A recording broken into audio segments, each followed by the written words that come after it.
Let's call the meeting to order. Sure, yeah, I think so. Expecting. Okey doke. The first thing is the land acknowledgement. And it says, we meet today, let us first give thanks and acknowledge that the land upon which we are gathered is part of traditional indigenous territories, including the Haudenosaunee, the people of the Longhouse, also known as the Iroquois Confederacy, and the Ganyangahaga, the people of the land of Flint, also known as the Mohawk Nation. And we thank Tony David, Director of St. Regis Mohawk Tribes Environmental Division for that. And I need to acknowledge that I am on the traditional indigenous territory of the Kameye Native Americans in Southern California. So, and we know that there's a quorum, so that's good. The next is the acceptance of the order of business. And we were thinking that we might want to work on this a little bit so that we get important things maybe moved up a little bit, as opposed to always having things at the end never be, addressed. So right now we have the unfinished business, new business, which is also sort of already a little bit of change in the agenda. Approval of the minutes, logistics. Anyway, you guys can read them all. Does anyone have any suggestions for modifying the agenda as it is? And if not, we're going to try more formal approval of the agenda and things like that. So what do you all feel? Anyone want to add anything to the agenda? Yep. And also, yes, do you want to add anything to the agenda? So I see, go ahead. For new business versus member updates. Right. Member updates would be something like, say, way down the bottom, like an announcement or, some kind of thing like that. Maybe a meeting you know about that somebody else might not know about. Like when I went to the EPA kind of meetings, just a little blurb about that or something like that, as I understand it.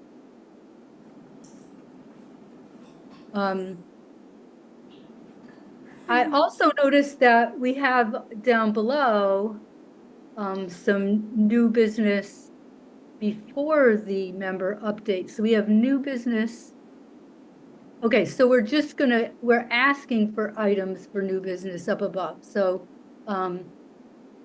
anyway, while we're having our meeting today, let's try to see how everybody think about how they might want to move things up the agenda, like even temporarily for just one meeting or whatever. So if anyone has, I don't hear anybody saying they want to change anything in the agenda. So if we do not have that, then maybe we could have a motion to accept the agenda as presented. That one suggestion that we might want to consider. Okay.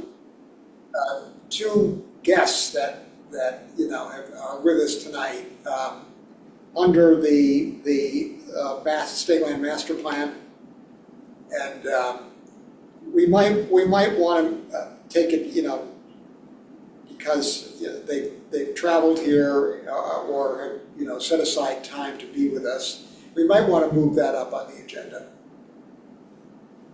Okay. Do you have a maybe just after the approval of minutes? Does that sound okay? Or where would you suggest? It's your ruling. As the chair, it's your ruling, you can change it. Yes, but I'm asking for a suggestion because I would put it up myself. I would put it after the approval of the minutes. Or or after the report of the Board of Legislators, one of the two, because maybe we should put Nicole up there since she has to leave, and then put the master plan. Does that sound okay? Sounds okay to me. That sounds great. Okay, Yeah. so it's going to be approval of the minutes, report of the Board of Legislators, and then the ADK master plan. Can we sort of make that a motion for everyone to, well, who would make the motion, and would someone second that we change the agenda to reflect that? I would so move. A second. All right, all in favor of amending the agenda by moving the legislator report and the ADK master plan up to right after approval of minutes, say aye. Aye. Anyone opposed? Any abstentions? Okay, good. All right, so we will go right on to the approval of the minutes. And were sent out to everyone, and Neil is our secretary. Do you have any comments about the minutes? I do not, but Brian, did you have any? Yes. Okay, Item 5, PFAS. The first sentence, as it reads, it says drinking water standards were 70 parts per trillion. It was 10. okay, Good catch.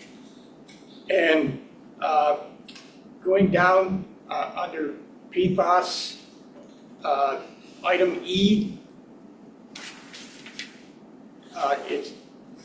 it reads 59 active, inactive landfills. It's 59 inactive landfills.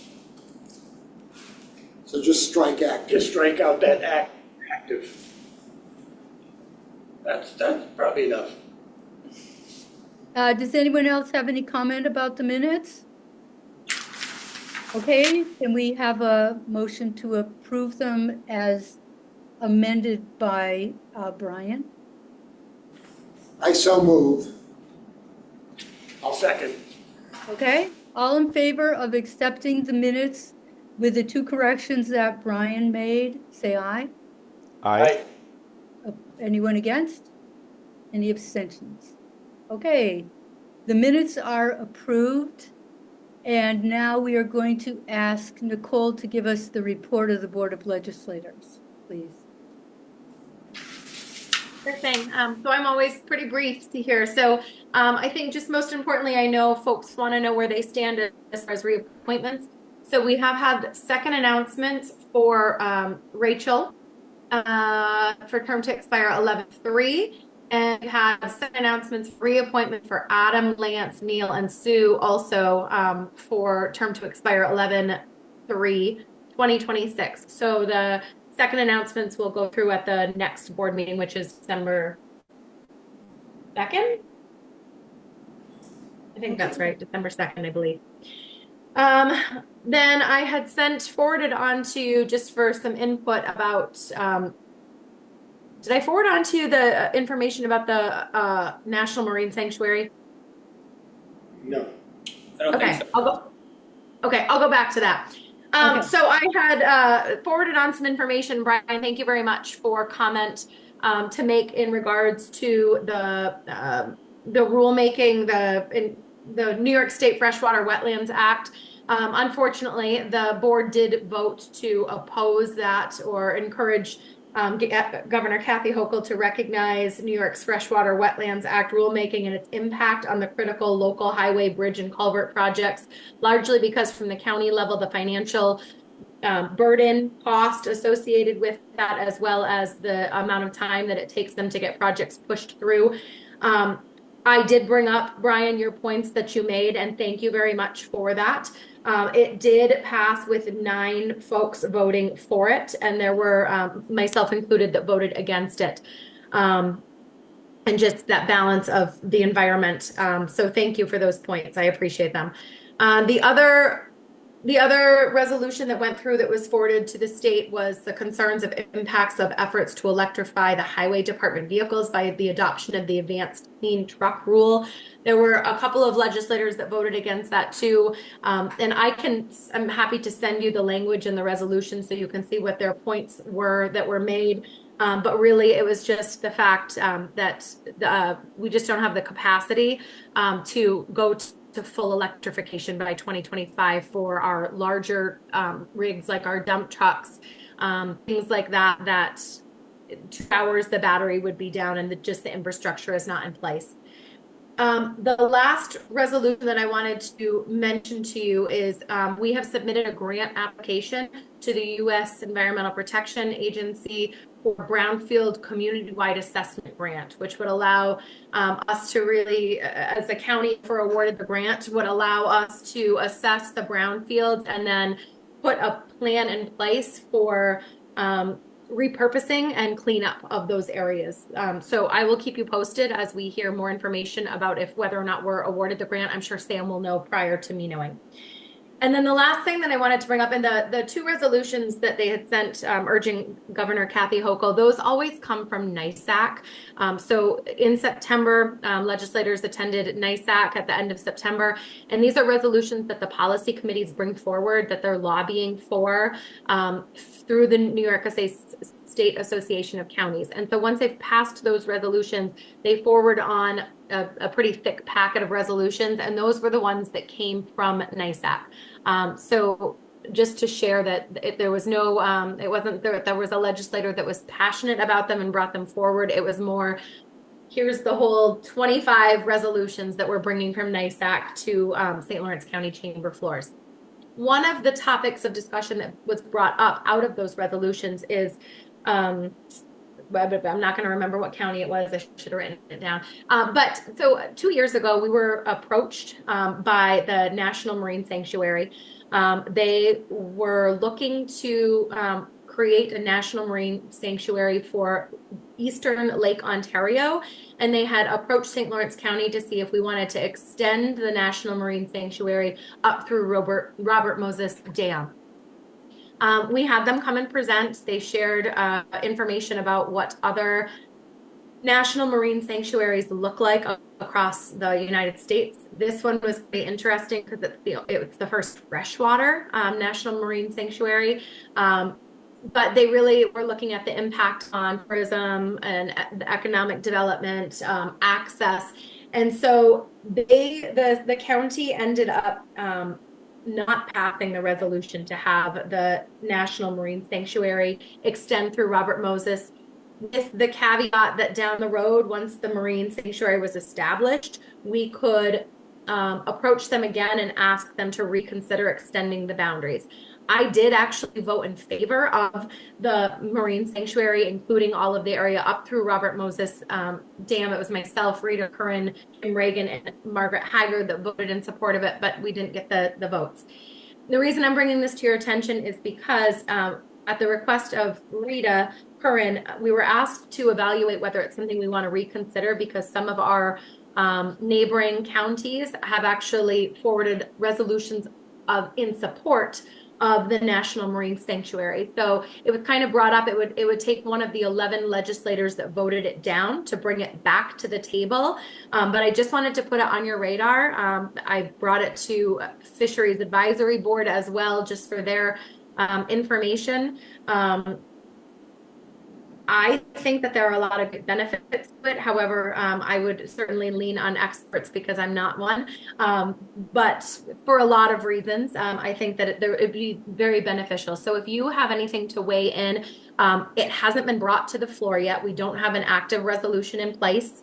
But any information you could provide that I would be able to use to maybe encourage one of the 11 opposing legislators to bring it back onto the table and floor for discussion, I would just really appreciate. I know that the biggest reason that it was the fear of losing control over, jurisdictionally losing control over the waterway. We don't have control over it anyways, though, but that's an aside. Just want to throw that out there. And that's all I have, unless you have a question. if it was a marine sanctuary, would it affect the tournaments for all the fishing? Like, you know. So I can't say no. I won't say no to that because really it's about it's about looking at a balance between economic development, but also the environmental aspect of the fisheries. So if negative impact outweighs the positive impact, they visit things like that, and then they can make recommendations because it becomes a federal national sanctuary. They certainly can make recommendations. Their regulations, just a little bit of homework that I did on some of the ones that are on the eastern seaboard.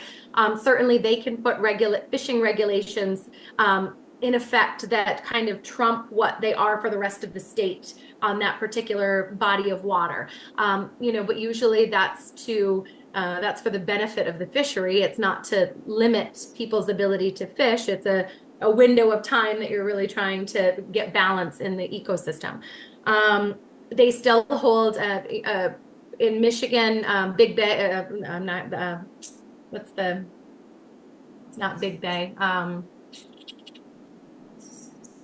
It's a huge tourism area in Michigan, and it's a national marine sanctuary, and they have some of the largest poker runs in the country there. They still have huge fishing tournaments there. So it doesn't put an end to that. It just, there's a different assessment that goes on to determine whether those events and activities can take place at the particular time. Thank you. I know they really wanted to preserve the shipwrecks and the history that we have in the Great Lakes for divers. That was one of the biggest reasons that they're looking for the marine sanctuary, and that they identified certain areas was to protect really the historical value. Mm-hmm. Yeah, the biggest uses of those is to preserve the population of various aquatic species. So you can fish and do whatever your heart's desire outside of it, but inside of it, there are high restrictions. There's really no commercial fishery in the St. Lawrence River to speak. Not anymore. Maybe tell your fellow legislators they don't own the water. Well. Oh my God. So if any of you are doing research, again, I know that's why I wanted you to be in on this conversation. So if it's something you're passionate about, if you're doing research, talking points, anything you'd like to share with me as we move forward, just to educate me so I can educate them. Thank you. That's great. Spring a lot of tourism dollars, people come for that too. Linda, can you say that again? I'm sorry, I missed the beginning of that. The sanctuary would also protect the shipwrecks, which are, a tourism magnet for divers. People. Yeah, also, I mean, it makes you eligible for certain grant funding because you are in a preservation, it's a historic and aquatic preservation area. So there's grant money, they oftentimes have visitor centers that pop up along the shorelines of these marine sanctuaries. So there's certainly benefits to it. Mm-hmm.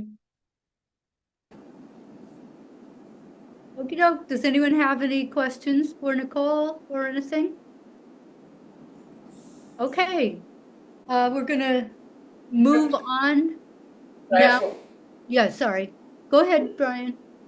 All BOL board members get a copy of our minutes. When you do a meeting announcement, they do get a copy of the last meeting's minutes. Because the minutes from last time was outstanding as far as what was covered, particularly from the DEC representatives.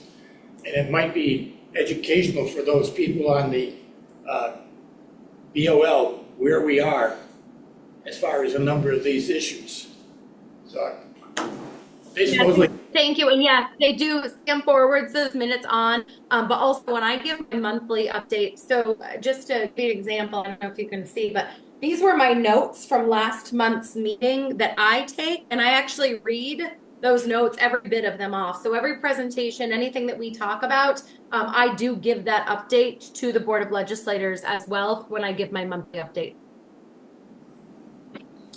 Yeah, Nicole, I watched the last, October's operations meeting, and you were very thorough in giving an overview of what we're up to, so I appreciate that, Nicole. No problem. Anything you want me to say, you just say it and I capture it and they're going to hear it. Okay, then we are going to move on to the ADK master plan discussion. And Neil, I'm gonna sort of let you handle this because you know much more than me.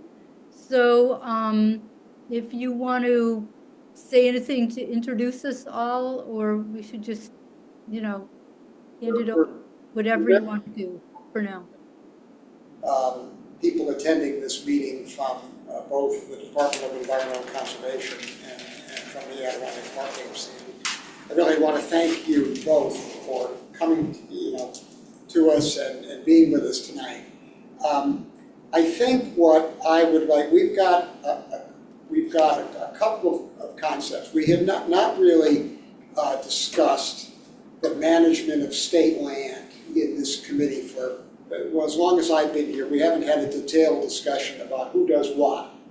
And in St. Lawrence County, we have a very large, proportion of public land. Some of it's county forests, some of it is state forest outside the blue line, and then we have forest preserve that's protected by the Constitution inside the Adirondack blue line. And so, Henry, I thought I would start with you and just, ask you to explain a little bit about who does what, in DEC, and give it your perspective on the management of public land here in St. Lawrence County. Sure. I do have a presentation, but I don't have to put that up if you want to. How would we do the presentation? Do you need slides? We have to. Yeah, I have a memory stick. It's up to you all. I mean, I know Megan also has a presentation. Henry did call me earlier today. We weren't sure if we would do it today or do it another day, but either way, I mean. How long is it? About a half hour. How long is Megan's? It's like a dozen slides. I can probably cover it in 15 minutes. Go for it. I think it's worthwhile, Me too. because we just haven't had. Not it.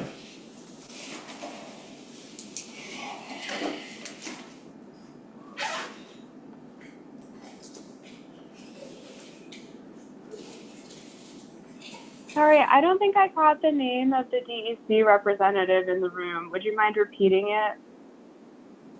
Henry Diedrich? Oh, hey. Sorry, you guys all look so far away on the screen.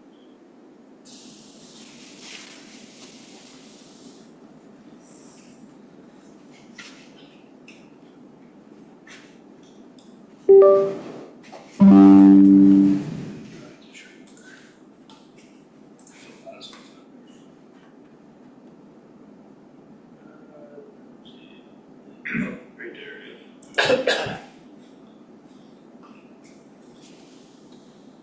And Neil covered some of it already, so we'll try to get through it quick.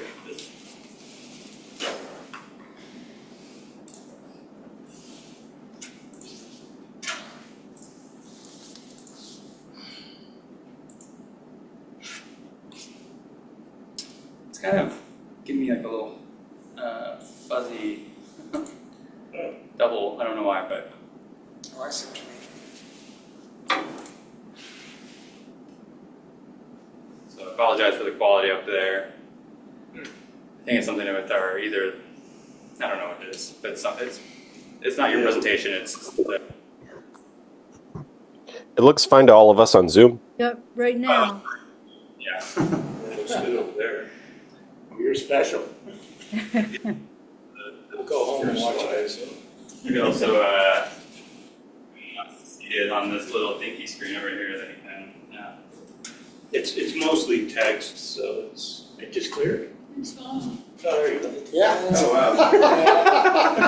Well, Magic.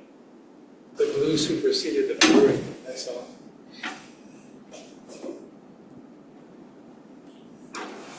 What is your title? I'm the supervising forester. with the Potsdam up. That's good.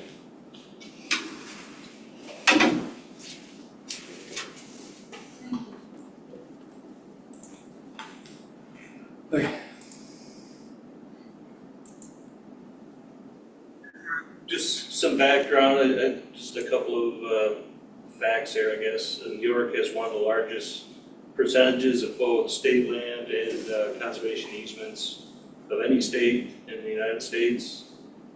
And about 90% of the 4.5 million acres that the state has is assigned to the DEC to manage.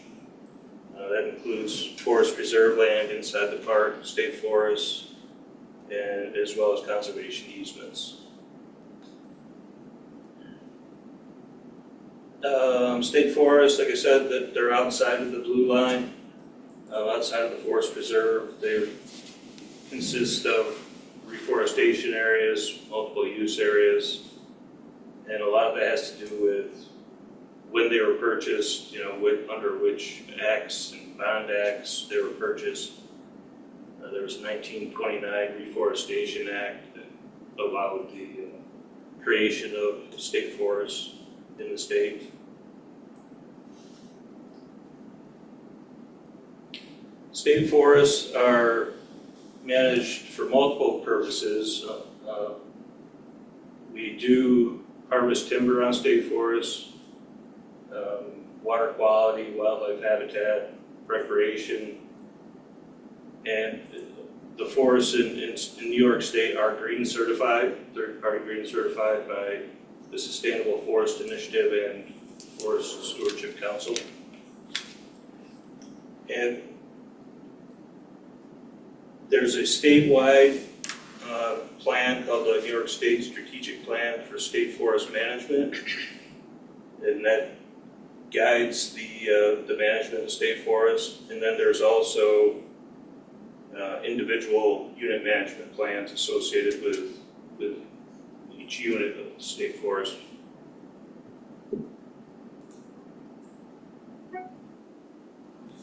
Forest Reserve, that's the land protected by the Constitution inside the Adirondack Park as well as the Catskill Park. They're protected as forever wild, and they're broken down into multiple categories and guided by the Adirondack State Land Master Plan for management. The different categories: wilderness, it's most protected, primitive areas, wild forests, intensive use areas.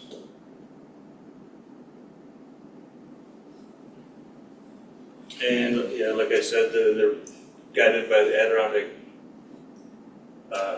State Land Master Plan and also individual UMPs. Conservation easements, they're a little different. They're not state land. The state purchases specific rights on private lands. It's basically a voluntary agreement, legal agreement between an organization, in our case, the DEC, and private landowners. Most of our conservation easements are inside the blue line, but not all of them. And most of them are on TIMO properties, timber investment management organizations. How wide do these usually encompass as far as these easements? Can they be from the width of a road to a... These are, our smallest one is 40-some acres, and our largest one in this county is over 50,000 acres. So they're large properties for the most part. So private landowners receive compensation for putting their land in conservation easement? Yeah, we buy certain rights. We buy development rights, recreation rights on some of them. They're all different. We have, I forget how many, it's on one of the slides, but we have quite a few in this county. Some of them we have,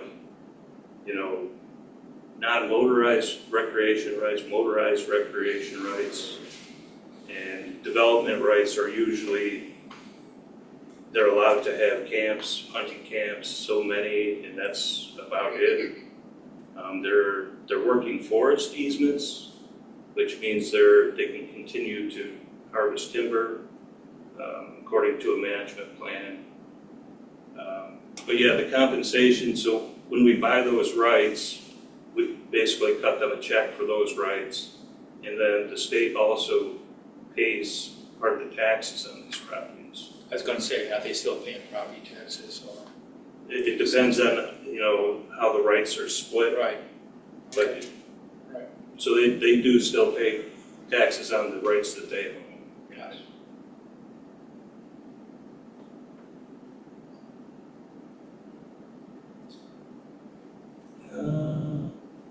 Yeah, so there's almost 1 million acres of conservation easements statewide now, so it's definitely a growing program. There's more conservation easements in DEC than state forest land now. I think I covered the rest of that. Management's guided by the deed, by the rights that the state acquires, and also individual recreation management plans. They're a little different than the unit management plans.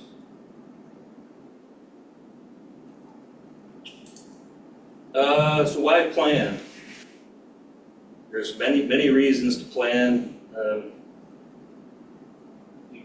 You can hit the next button, please. Sorry, it's good. But it is required, it's required by law for forest preserve land. State forests, we're required to have management plans put together for green certification. And most of the conservation easements we have do require a recreation management plan be prepared before we exercise any of the rights that we own.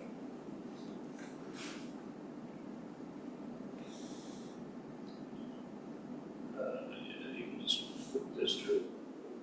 The unit management plans, they look at natural and physical resources present, opportunities for public use and recreation, and they're consistent with the classification of the lands.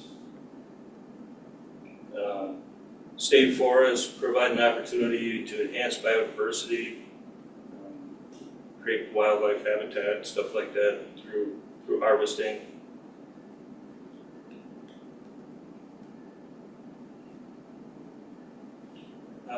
The UMPs are done in consultation with the APA. That's another layer of review. The APA is charged with the task to ensure that the UMPs meet the guidelines of the master plan. And state forest UMPs are developed in compliance with the strategic plan for state forest management.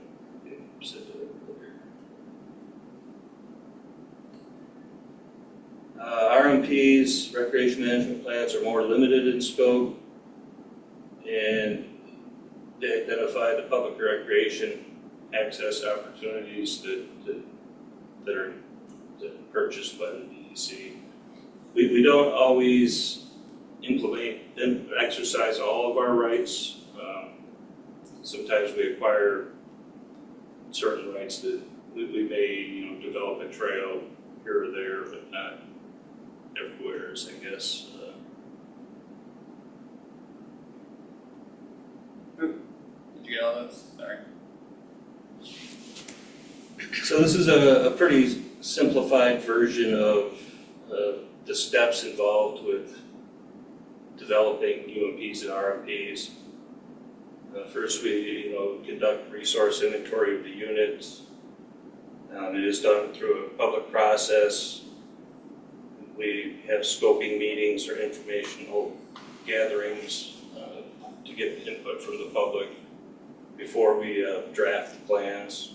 And then once we draft the plans, it goes through multiple levels of internal review and before it goes back out to the public. And inside the parking, it goes to APA for review. And with the RMPs, it goes to the landowner as well. They have to sign off on the plans. And then adoption of the final plan.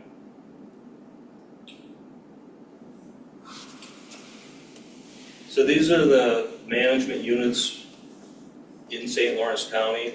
We have 10 different management units. 3 of them are outside the park. You can see the black lines there. And 7 are inside the park. There's probably 8 if you count the Round Lake Wilderness down there. That's down in the southeast part of the county that's managed out of Region 5. Those. So that's the Little Tupper Lake area? Yeah. Okay.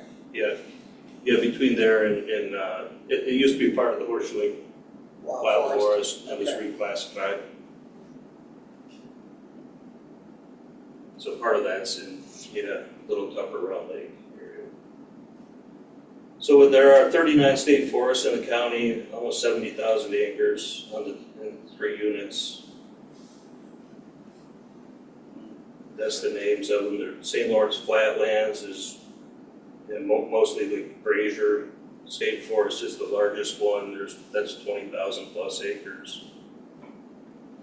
St. Lawrence Foothills is the one just outside of the blue line there. Yep, that area. And then St. Lawrence Rock Ridge is the western part of the county.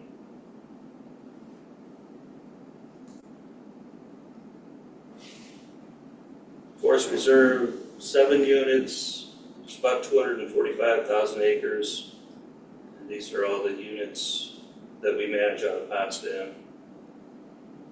And the dates there are when the unit management plans were finalized. So we have some that are pretty old. The Cranberry Lake Wild Forest, that's 1984. That's our oldest one, and then the 5 Ponds Wilderness. Where's the Grass River one located? So the Grass River one is almost central. It's that right there, yeah. So that, I'm looking for your cursor. Can you wiggle it a little? So that includes. You can't see it. No. So it's between what and what? It's between Route 3, Route 56, over to like the grass area, over to the blue line, basically. I think you said south, down south. All right. So the Grass River Wild Forest, there's a number of different parcels to it. The Lamson Falls, if you're familiar with Yep. That's part of the Grass River Wild Forest. The Cooley Pond area, there's a bunch of waterfalls down there. Leonard Pond over off of Route 56, that's all part of the Grass River Wild Forest.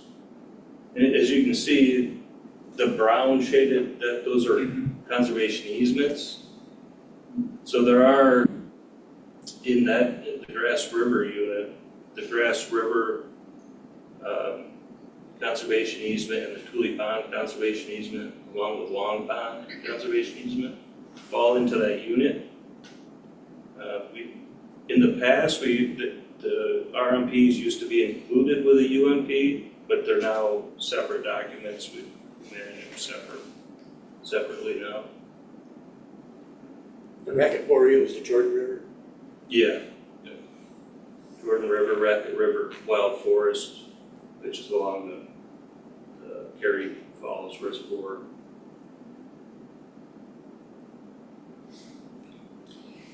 Henry, there's one issue I want to bookmark for both you and Megan that I'd like to talk about briefly. Is there a way that we can expedite? It's been a long time since we've updated a lot of these important unit management plans. Is there a way that we could expedite. I know they take a lot of work, okay? And I know that time is short for many of you professionals, but some very important things, and I'll just raise an issue that's very important now with the success of the Cranberry 50 Trail, okay? The question is, can you, do we have to amend a unit management plan to put new campsites that are badly needed? That's a question that a lot of people are asking in the southern part of this county. Yes. If they're not proposed in the previous plan, then that's my understanding. We would need an amendment or. The only caveat would be if there's an existing campsite that is failing to meet primitive tent site standards because the area that's impacted has become too large, the department could relocate that campsite in that vicinity without a unit management plan amendment, because there's a provision in the MOU between our two agencies that allows for ordinary maintenance, rehabilitation, and minor relocation of certain conforming improvements without a UMP amendment. Thank you, good to know. But in terms of, in part of the Cranberry 50, there is almost a 10-mile stretch without a designated campsite. So do we have to literally redo a unit management plan to site a campsite there? I think that I don't like to render that kind of determination on the fly, but generally speaking, any new structures or improvements, a campsite would be a conforming improvement, do require a unit management plan to do any new such improvements. I can say, Neil, that the Cranberry Lake Wild Forest Plan, I should be getting the draft of that very soon. Okay, good. Good. So it is in the works. Okay. It's not to the point of public input yet? No, well, we did a scoping meeting 4 or 5 years ago, I think. Yeah. So it's the public plan, the draft is not to that point yet. But I guess, Megan, for me, a primitive campsite is literally a primitive campsite. It's not a lean-to. There may be a box privy, but that would be it. You know, so if the camping spot, I'll call it that, is far enough from the water, is that going to, in order to designate an area that's better than, we'll say, a degraded campsite nearby, that's going to require a UMV?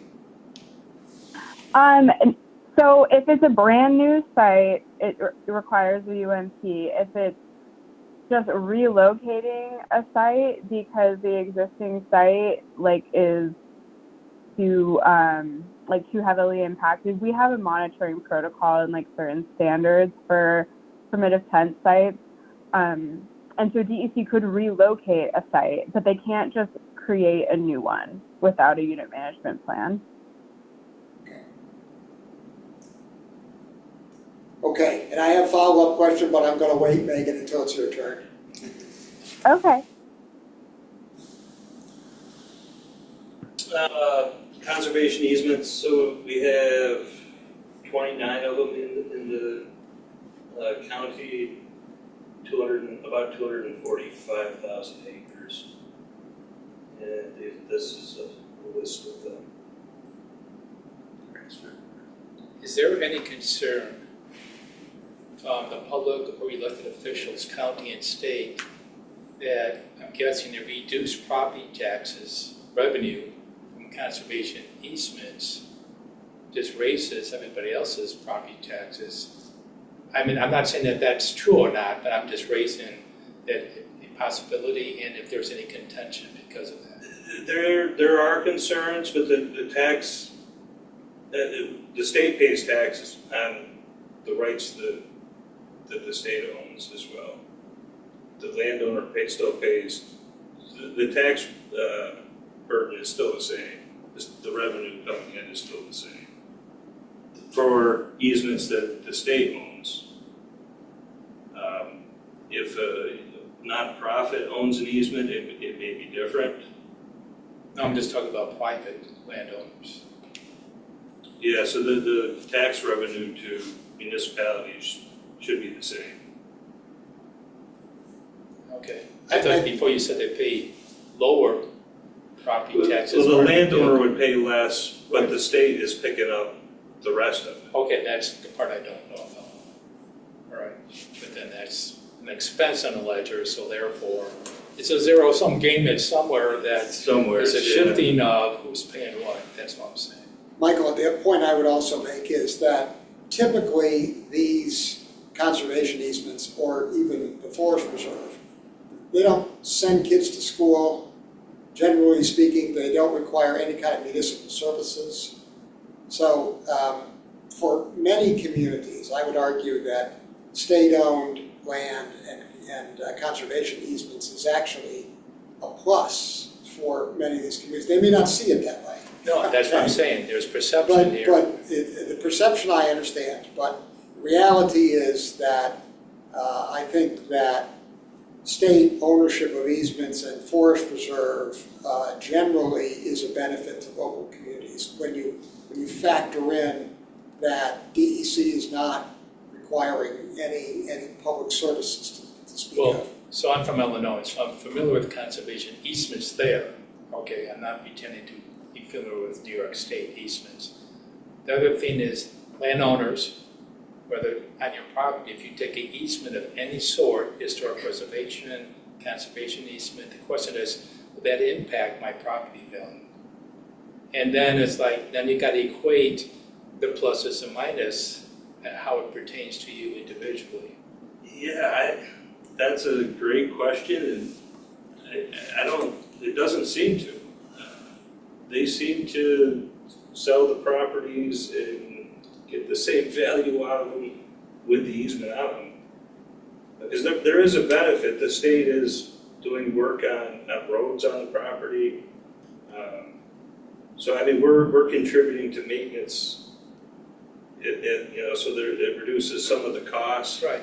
I think the land values are pretty similar with an easement or without. Okay. Are they transferable, our ownership? Yes. Yeah, they're in perpetuity. They're forever.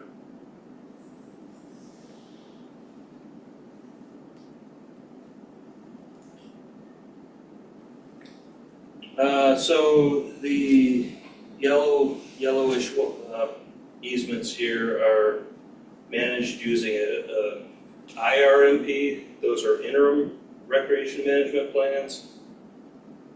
When we close on an easement, most of the easements have a clause in them that recreation management plan has to be developed within so long of closing, basically. So a lot of the easements will put together what's called an interim rec plan. There's no public input with them, and some of them we implement all the rights in that IRMP. Some of them we only implement some of them. Like Cranberry Forest is our newest easement. We didn't implement all of the rights in the interim rec plan. So someday down the road, we'll go through the public process and get the input from the public and possibly implement more rights there. Some of the plans, some of the easements are included in UMPs. Like I said that earlier, like Aldrich, that's included with the Aldrich plan. So, Kildare was the same thing, but we have amended that since. So most all of the easements have recreation management plans. The South Colton is a RMP included in the UMP, is it not? That's one that is in progress right now. We did a scoping meeting last year for that. And that plan, I should be getting that for review very soon as well.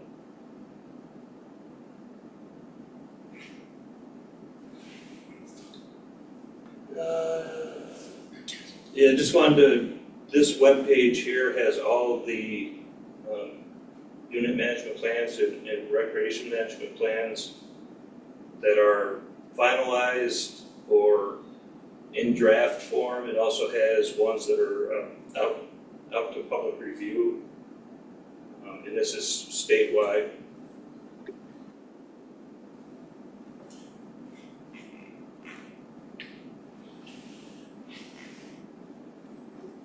So this is just an update of where we are with some of our plans.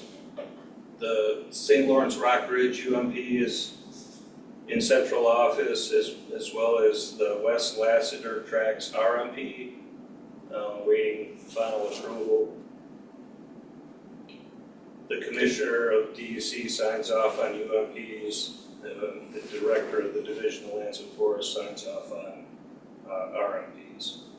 So is the St. Lawrence Rock Ridge on the shore of the St. Lawrence, or where is it? It's over there, obviously. So that's Hammond area. It's a pretty big unit. It includes Wolf Lake State Forest as well, Fowler area, the western part of the county, the state forest out that way. Very rocky out there.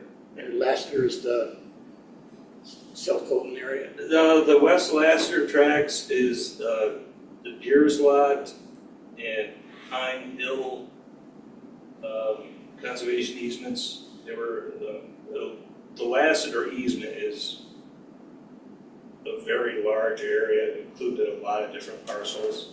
Kildare was one of them, but these two are outside the park and over near Edwards. Okay. Conifer Emporium, South Colton, Cranberry Lake UMP are currently in draft form. The Conifer Emporium RMP is the final plan. It's been out to the public. We're just addressing the public comments, and that should come out this coming year, I would say. The St. Lawrence Flatlands UMP, that's Fraser area, that's due for a 10-year update, so that's under development. With the state forest UMPs, there's a requirement with our green certification that the plans be updated every 10 years. And we're a year or two behind on that, just because I didn't have a forester assigned to state forest for a couple of years. The Fort Jackson State Forest is in the Flatlands? Yep. And then the one out in Stockholm, Buckton, Knapp Station, Lost Nation, and Fraser and Bombay State Forest in Franklin County as well.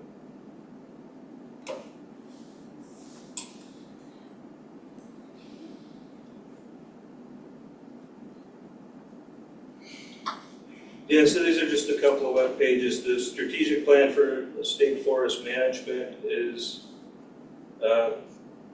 currently it's been updated and in central offices working on addressing public comments on that. And then the master plan, I'll let Megan take over from here. Do you have any questions, additional questions? What's the relationship between this stuff and, say, WMAs? WMAs are managed by our Division of Wildlife. They were purchased for wildlife purposes, different pot of money, and lands and forests doesn't have anything to do with that. The reason I asked that is that I was in on the review of the projected goals of the Fish Creek WMA, and to the greatest extent, the entire discussion was about forestry. Yeah, they do have some foresters on staff. I can understand. I was also involved in Swallows Bluff on the St. Lawrence. This is grassland and obviously the bluffs, but it seemed that the WMA for Fish Creek was just totally consumed with forestry aspects of it. Yeah, I'm not sure what.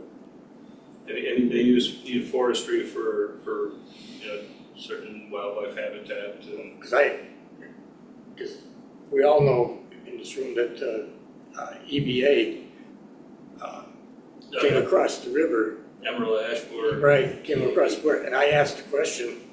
Just the whole discussion was about basically forestry. So, what are you folks doing about WMA or excuse me, EAB? In there, and they go, we don't know. Well, typically, who does these plans? You just mentioned foresters. Yeah, so What is the professional disciplines involved in all this? So I have 8 staff underneath me at the Potsdam office. They're mostly foresters. I also have environmental planners, 1 planner on staff, but mostly foresters. Okay. Thank you. Yep. Do you want to go anything else, or? Nope. No, I just had a couple slides in there before I knew Megan was in the tent. So you mentioned harvesting timber, right? Mm-hmm. What happens when there's mineral, oil, or any type of extraction from underground resources? How does that work out? So on state forest land, exploration for oil and gas is allowed, except for forest preserve counties, it's not. So there's no oil and gas drilling on state land in St. Lawrence County. All right. There are some properties where we don't own the mineral rights, and there's some questions about that, like Beaver Creek State Forest up that way. But overall, it's not allowed in forest preserve counties. Okay. In other places in New York State, they're often, like in the southwest part of the state where there's much more oil and gas, there are split estates. And Yeah. you might have a surface owner, but you have the subterranean rights owned by somebody else. Right. And that was one of the issues that we had to confront. I was fortunate enough to work with Governor Bertacchi to basically ban fracking in New York State. Oh, that's right. See, I forgot about that. Yeah, so no fracking in New York State, fortunately. But that's a big issue just south of the border of Pennsylvania.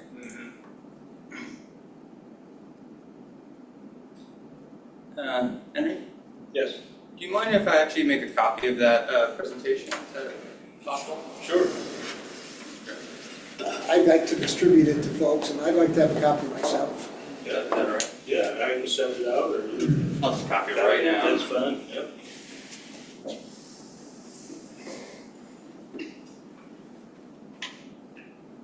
Megan, I think we're ready for you in a minute. We get your presentation up. Okie doke. Yeah, I think Sam's gonna do that for me. Are you seeing? Oh, I am. Did you get the email?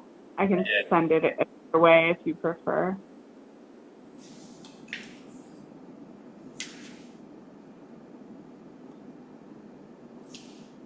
And we have the memo that you did on the state land master plan amendments.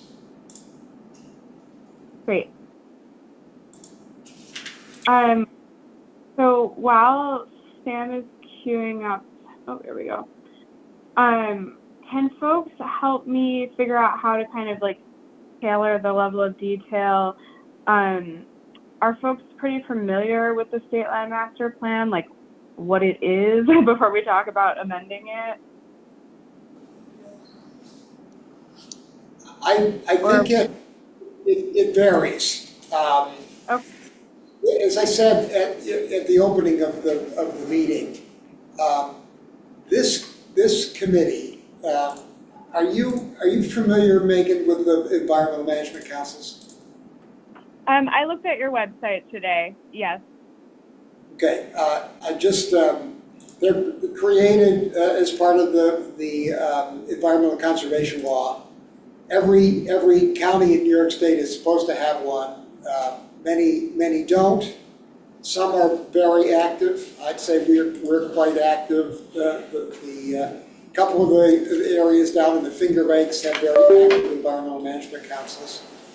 But if you've looked at the statute, you're familiar with what we're supposed to do and what our job is. And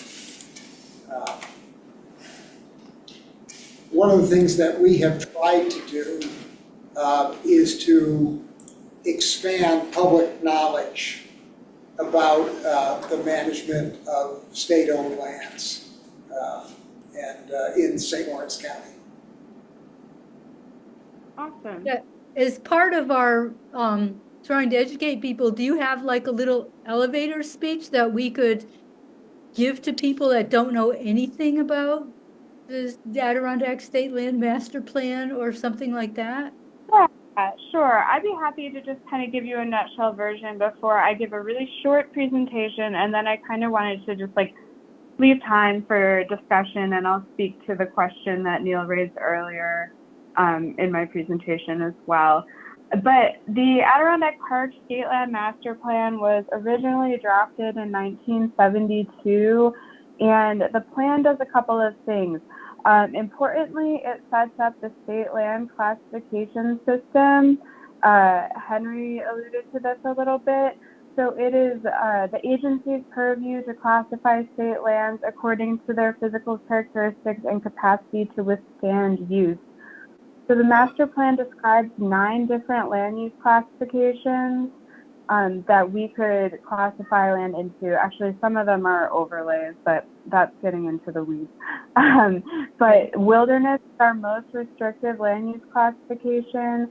There are a list of uses and structures and improvements that are considered to be conforming in a wilderness classification.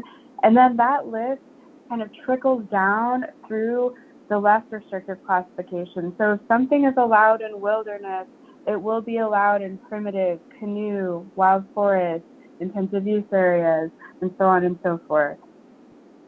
Our least restrictive land classification is intensive use, and that's where you'll find things like DEC's campgrounds, the downhill ski centers, things like that. There are only 5 areas classified under the State Land Master Plan as historic areas.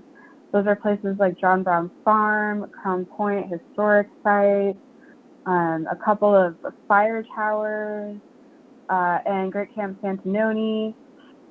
So that's kind of like what the classification system entails. And then for each land use classification, there are guidelines for management and use.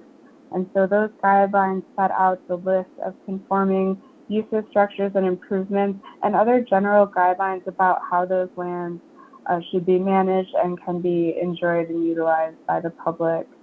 And that's just kind of in a nutshell what the State Land Master Plan is. Revising the State Land Master Plan is a really big deal. It's supposed to be kind of comprehensively revised every 5 years. However, that actually hasn't been the case in the past. Our last revision was in 2019, and that was making some tweaks to the travel corridor section to allow the rail trail project to go forward. The revision before that was in 2016. A lot of that had to do with things that were going on in the newly acquired Essex Chain of Lakes area down by Newcomb, and a new classification, kind of an overlay that was created to allow for bicycling on former roads throughout that management complex. So this is really the first time that agency staff in the last couple of decades have rolled up their sleeves and tried to take a look across the whole document and make some needed revisions. And that's what I'm going to do tonight, just talk through some of the high-level themes that we're seeking to address with this amendment package, and why we're making some of the changes that we're making. Sam, could you go to the next slide, please? Awesome, thank you. So we've launched a new website to just get all of the information on the amendments package in one place. If you go to our homepage at www.apa.ny.gov, you can get to this page by scrolling down. There's a box on the homepage that leads to it, or you can use the URL here. This has a lot of things. It includes that cover memo that Neil mentioned. It includes a redline version of the master plan text with all of our proposed changes. It has a map of the Four Peaks tract, which we're seeking to classify as a part of this package. Classification of state lands or reclassification of lands are technically amendments to the state land master plan. It also includes our programmatic environmental impact statement for amending the master plan. That was from 1979, but it's still good. And that is like functions as a generic EIS in this case for folks who are really interested in State Environmental Quality Review Act. It also has a presentation that we gave to our board at the September board meeting, kind of kicking off this public process, the resolution that they adopted at that meeting authorizing us to proceed with a coordinated review under seeker, and all of our seeker documentation. Spoiler alert, we issued a negative declaration for this action. Next slide, please. Thanks. So here's just a quick chronology of some key dates. September 5th was the date that the mailing for our board meeting went up, so that was when these materials first became publicly available. I mentioned our presentation to the board on the 12th. On October 2nd is when we issued our negative declaration and announced our public hearing schedule and started the comment period. It's a 60-day comment period. We'll get to that in a minute. We've been giving informational presentations on this content to pretty much anyone who asks for it, in addition to our public hearings. So you'll also see some dates on the screen that we've talked to various groups, including the Forest Preserve Advisory Committee, the Adirondack Park Local Government Review Board, the DEC and APA Accessibility Advisory Committee. We were on a panel last week. Yes, time is really moving in a weird fashion right now. We presented at the Adirondack Diversity Initiative Symposium that was focused on visitor use management. And tonight, we're talking with you all. And then we have a couple more weeks before our comment deadline. After we receive all of the feedback from the public, we will take that all into consideration. We've received hundreds of letters so far, so that will take us some time. And then we'll group those comments by theme, respond in writing, and think about any changes that we want to make to the package before we bring it back to the board. The staff can recommend a proposed final package to the board after we've consulted with DEC. It's important to note that although the APA leads on this process, our MOU with DEC has multiple points of consultation baked in, as they are the land manager and our partners in implementing the master plan. And if the board then likes what we've put together, they may adopt a resolution referring these changes to the governor, and Governor Hochul does have the final sign-off. Next slide. Just a little bit about our legal authority to do this work and why it's important to do it. We do have the statutory authority and obligation to review the master plan periodically.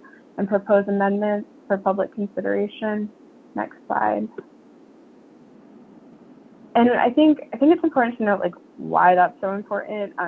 Planning is really an ongoing iterative process, and as the public use of state lands expands or changes, our land use controls require reanalysis. The master plan notes that APA should be doing this reanalysis even in the absence of any major acquisitions to classify. So as we take in new information, our scientific knowledge grows, and federal and state policy evolves, we need to update the master plan to reflect those challenges, pressures, and opportunities that are impacting our state lands in the Adirondack Park. So these proposed amendments try to get at that by doing a couple of things. They support making state lands more readily accessible to and usable by people of all abilities. We're proactively addressing the impact of climate change, and so the proposed amendments further align state land management with the governor's climate initiative. And the amendments also incorporate the visitor use management framework with the intent to provide high quality visitor experiences while of course protecting natural and cultural resources, as the natural resource protection is the unifying theme of the master plan. Next slide, please. Oh, sorry. Did we skip one? There we go. Oh, this one. Yeah, thank you. So the three at the top of this list are the ones I'm going to talk about tonight.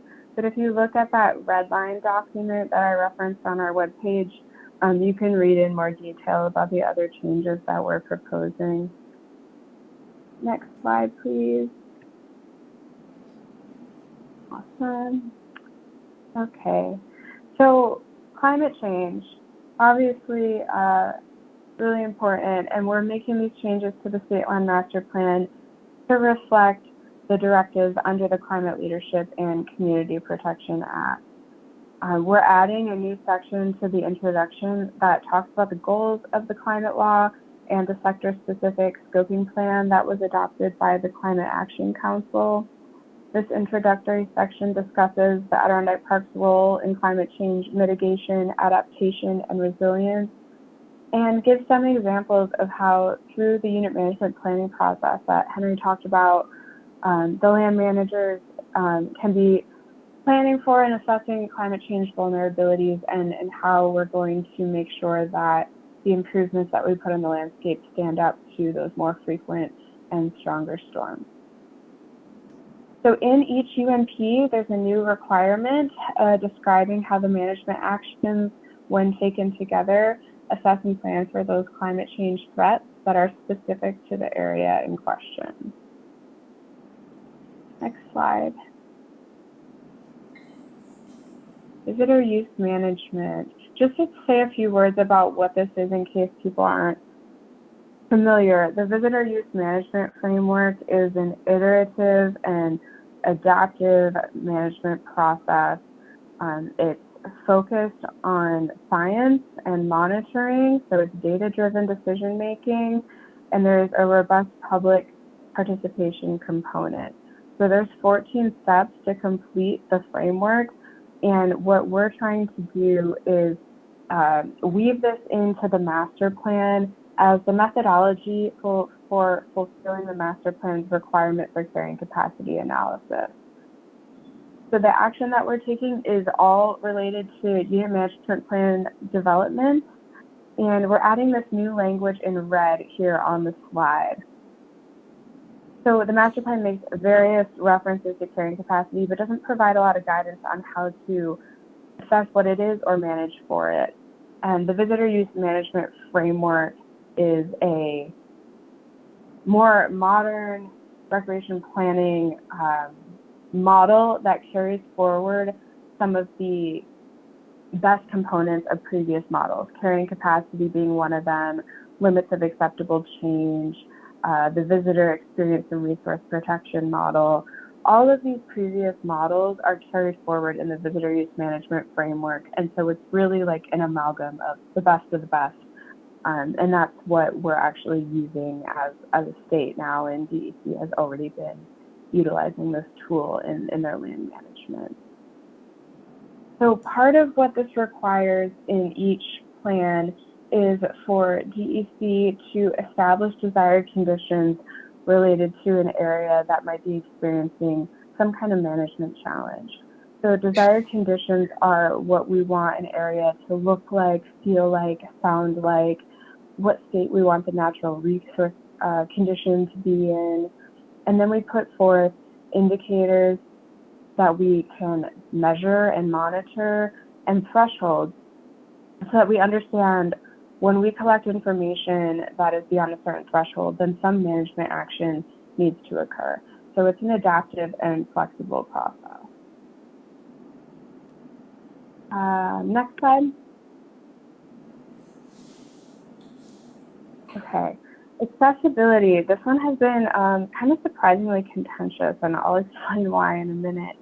Our existing language of the master plan, which the original one came before the Americans with Disabilities Act, it was really limiting about opportunities for persons with disabilities. The action that we're taking is to replace the existing bullet in our UMP section with 2 new ones. We're adding definitions, and we're adding a new introductory section. I think it's important to reflect that what we're doing here is not representing any new policy concepts. The language that we're adding really just reflects the state of play with respect to the applicable federal law and regulation and the Title II regulations that are what local and state governments have to follow to make sure that they're not discriminating against people with disabilities. Next slide, please. So here's that new introductory language, everything that you see in red. It does a couple of things. It lays out the Americans with Disabilities Act and Architectural Barriers Act requirements and how they intersect with management of the forest preserve. It also points to standards that the department uses in design and construction of facilities.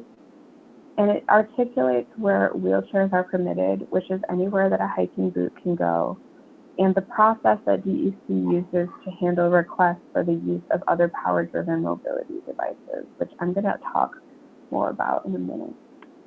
Next slide. So here's the language that we're pulling out of the UMP section, all of that gray crossed-out language. It says that the identification in intensive use, historic, and appropriate wild forest areas or portions of wild forest areas accessible by motor vehicles, of measures that can be taken to improve access to and enjoyment of these lands and associated structures and improvements by persons with disabilities. So that's alluding that there's only certain land classifications where persons with disabilities can recreate, and that is, of course, very limiting and discriminatory. We're replacing that UMP language with 2 new bullets asking the department to inventory their existing structures and improvements that meet the applicable federal accessibility standards, and then also identifying management actions to make the unit's lands and waters more accessible by persons with disabilities. And of course, that is consistent with the guidelines and criteria applicable to that land classification. Next slide. And we're also adding 2 new definitions and tweaking a third. So here's the definition of other power-driven mobility device. It is a mobility device powered by batteries, fuel, or other engines, whether or not designed primarily for use by individuals with mobility disabilities, that is used by individuals with mobility disabilities for the purpose of locomotion, or any mobility device designed to operate in areas without defined pedestrian routes, but is not a wheelchair. So one place where we're having a lot of public dialogue right now is about other power-driven mobility devices, or OPDMD use, on lands that are classified as wilderness. Wilderness lands are motor-free environments except for in certain circumstances where the department is able to use motorized equipment or helicopters, in some cases motor vehicles if there's an emergency going on or they're removing non-conforming structures during a certain window of time. I'm not going to go into all of the discrete instances. But I want to speak directly to the concern about OPDNDs on wilderness or primitive or canoe lands. So DEC, sorry, I'm getting over the flu. It's been really tough. DEC has had the same process for granting reasonable accommodation for use of OPDNDs since 2011, and that is when these federal regulations for Title II entities were first promulgated. So these master plan updates simply reflect that process that has been in place for more than 10 years. The agency is not giving DEC any new authority or ceding any of its own authority, and it's important to reflect that the Americans with Disabilities Act doesn't require that the state grant a reasonable accommodation for use of an OPDMD. When doing that would pose a fundamental change to the nature of the program being offered. The DEC does not need to say yes to request to use OPDMDs in land classifications that are specified as being motor-free, nor does it need to build trails that can accommodate OPDMDs in any land classification. I also want to note that DEC only gets a handful of these requests statewide per year. It hasn't been a problem to date, but if somebody does ask, DEC has the ability to deny a request that would compromise wilderness character under the Americans with Disabilities Act. We are getting some calls to have the state, particularly DEC, develop an OPDMD policy that would be kind of mirror what state parks has, and that would provide greater clarity for persons with disabilities about what types of devices can be used where. And the agency thinks that that is a good idea, and we're talking to DEC about that right now. And yeah, I think, Neil, does that like kind of speak to your question a little bit about maybe a consistency issue with the guidelines in the master plan for wilderness? Yeah, I want to make sure that we don't change the prohibition of motorized equipment and vehicles in wilderness, right, sort of back door, by changing this definition. And I think I've heard from some of my colleagues, I've certainly heard, the concern that the OPDMD definition might sort of force change in, something that has been the bedrock of the statewide master plan since its inception. And so yes, there's concern about that. Mm-hmm. Yeah, I definitely share the desire to keep wilderness areas motor-free. Any motorized uses in a wilderness area impacts the experience of being in a wilderness area. And we definitely are champions for that at the agency and want to preserve that. We don't feel that the language that we're putting forth compromises that. However, if there's a way to communicate in the slump more clearly about reflecting the existing process that DEC has, we are of course open to taking in that feedback through our comment period. And I think, let's see, is there another slide left, Sam? I think just to, put it out there that we're still taking comments for a couple of weeks. The hearings have all been completed at this time, but written comments are more than welcome. And we're really getting a lot of incoming on this. There's a lot of public interest, as there should be, and hope that if folks are interested, they will write to us. And I'm happy to take any questions or engage in any further discussion about topics that we talked about or topics that we didn't. Well, I have a question. I'm sure it doesn't surprise you. I use the example from the Cranberry 50, okay? We, as the Cranberry 50 trail gets more and more popular and there are fairly large sections where there aren't designated campsites. or perhaps we should consider them, because unfortunately, people are just creating their own campsites, and many of them are not in the best places. And I'm thinking primarily about the southeast portion of the trail as it goes around that section of Cranberry Lake. So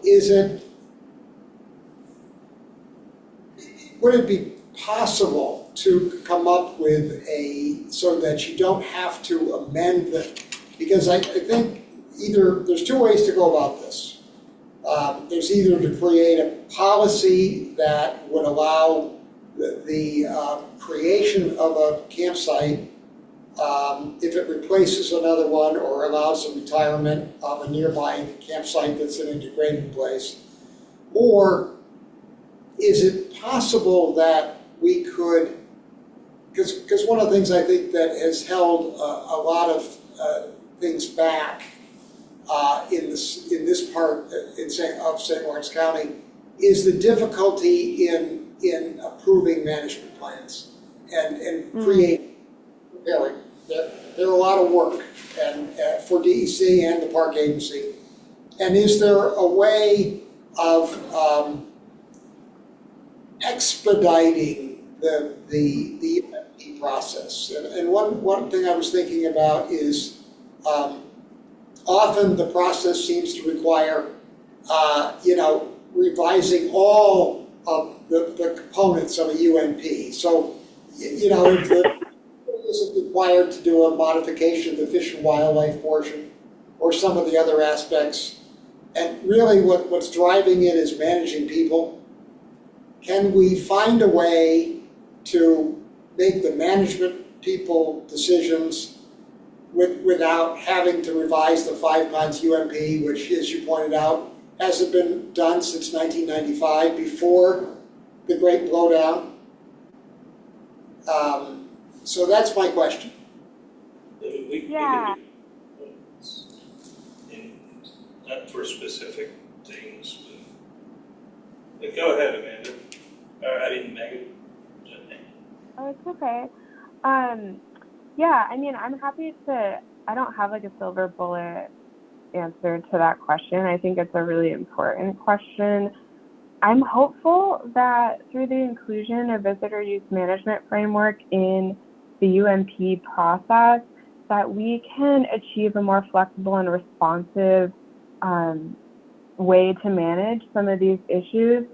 If, for example, if the land manager is thinking about Cranberry Lake 50 and putting pen to paper on desired conditions for that particular hiking area, is there a way, if we're experiencing natural resource impacts from user-created campsites that are, problematic, like, is there a way to have certain things like set the threshold in which management is, management options are contemplated during that UMP process and then employed as needed, whether a UMP amendment is brought or not. Like, it's my hope that VUM can unlock our ability to respond to some of those challenges in a way that is more rapid and alleviate some of the bottleneck pressure on the UMP process, because as much as we might need an amendment in one area to solve a management issue, we also have 6 wild forest units that don't have any UMP at all yet. And so that means that certain recreational improvements can't even be contemplated on the landscape in those units. So I think we know that the system that we have is not perfect and doesn't work quite the way it should without maybe quadrupling of staff at both DEC and APA. But I think that visitor use management could be part of the solution. And so I'm eager for us to bake that into the slump and utilize that as a resource moving forward to try to be a little bit more dynamic. I don't know if that answers your question, Neil, but I think it's the where I'm thinking right now, and maybe Henry has other thoughts. I knew it was going to be a hard question, but something that's coming up in the field, and I thought I would share it, with you, just as we think about, as we move forward, because efforts like the Cranberry 50 are quite important to the local economy, and keeping it open, and for some of our communities, just keeping a restaurant open or keeping a hotel open, for big stretches, like between Harrisville and Lewis County and Tupper Lake, is really an important thing for those communities. So that's why. Thank you very much for both of you for being here tonight and for helping us all understand these questions. It's been very useful, I think, from my perspective. Good. Yeah, thank you for inviting me. I've been really eager to get the word out about the amendments that we've been working on, so appreciate having this captive audience.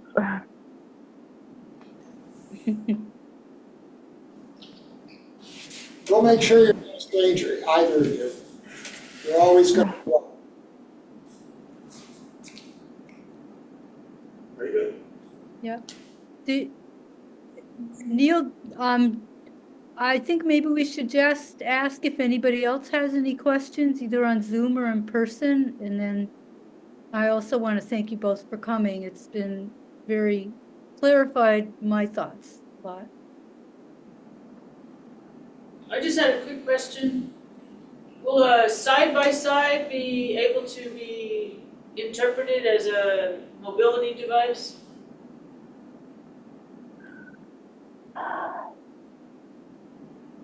I'm hesitant to answer that because the agency will not be making interpretations about other power-driven mobility devices. That is under the purview of the department, but based on a read of the definition, there are a lot of different devices that could fall under the OPDMD umbrella.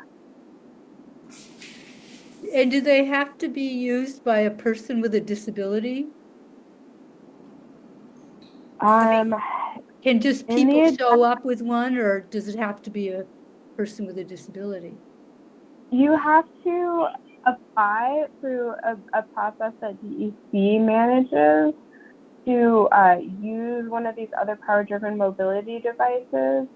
And I forget exactly what the term is. Hold on. Case-by-case permits? Is it? Yeah, it's case by case. Credible assurance. That's what I was trying to think of. Like DEC takes basically like a credible assurance from an individual that they do have a qualifying disability and need the use of that mobility device to be able to get around. It's like the same kind of process that an individual would go through if they're looking to acquire a permit from the DEC to drive on an administrative road that is not open for general public use, but an individual with a qualifying disability could receive a permit from the department to be able to drive to access a recreational program, and that's on an existing road. It's a comparable process, but it's a different program. I don't know if I answered your question, Sue. Yeah, I think so. It's going to be limited. So like my neighbor couldn't just drive up and unload their side by side and start driving around. No, definitely not. And and by the department, you mean the DEC, and is there any way to make sure people aren't doing that? Or maybe Henry needs to answer that, I don't know. Yeah, I would love. We do have forest rangers, out doing enforcement, and then they know where motorized vehicles are allowed and where they're not. Right. And if a case-by-case permit is issued, the forest rangers are notified about that. So they're basically going to be doing what they're doing already, but there will be a different kind of permit that people could get. Well, no, I don't, no policy changes, right? It's just Right. updating the definitions, the language in the master plan. Yeah, we're just trying to catch up in the Yeah. master plan. Great, thank you. You did answer. Thank you very much. Those case by case only apply to that one individual with the disability, Correct. not the rest of them that are riding with that individual in that side by side. Yes, we have a couple of different permits. We have mobility access permits for people with disabilities. And that permit, you can use that on designated routes. So we have a route on Aldrich Pond Wild Forest where if you have that permit, you can take an ATV past the gate. We give the combination out to the people with that ask for it, that have the disability, and they can go up to the lean-to there.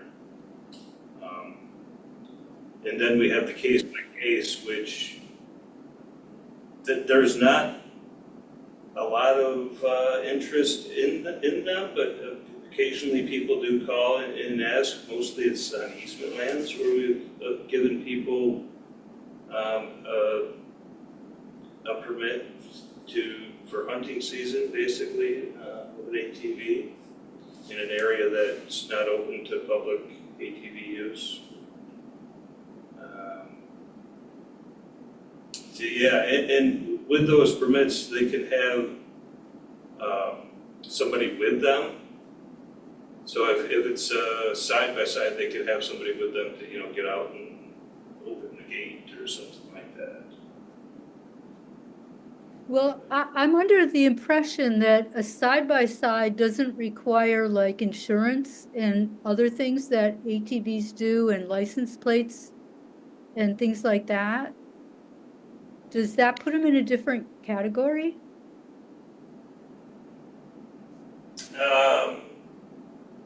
Yeah, that's a good point. So our permits are ATVs, registered ATVs. And an ATV is different from a UTV or a side-by-side. Right. And the reality is that, Sue, UTVs and side-by-sides cannot be legally licensed in New York State. Mm-hmm. You can't go out and and register one.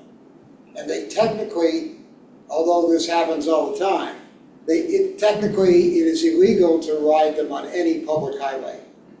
So when you see those town, up here in the North Country, it's quite common to see a town sign that says, ATVs. Technically, a town can only allow the very short distance use of a town road from one legal riding area, it has to be a legal riding area, to another legal riding area, okay? And typically that's not more than a mile. Mhm. Go ahead. Wow. So technically, side-by-sides or UTVs would not get a permit, right? To go on these roads? Right. There are some side-by-sides that meet the definition of an ATV. They're under 1,000 pounds that they can't register. There's not a lot of them, but they do make them. And so is part of the permitting process proof that they're registered and insured and meet No, that criteria? Don't collect that information. Maybe you should. Yeah. It seems like it's going to be a bigger problem in the future because they're just ballooning all over, and like the road I live on in the town of Norfolk, the town clerk told me there is nowhere in the town that even ATVs can ride legally on the streets. And there are caravans of UTVs that go down the roads. So I don't Yeah. know if you can be proactive, but it seems like it's going to be a big problem in the future. Yeah, there's no enforcement. Yeah. Mhm.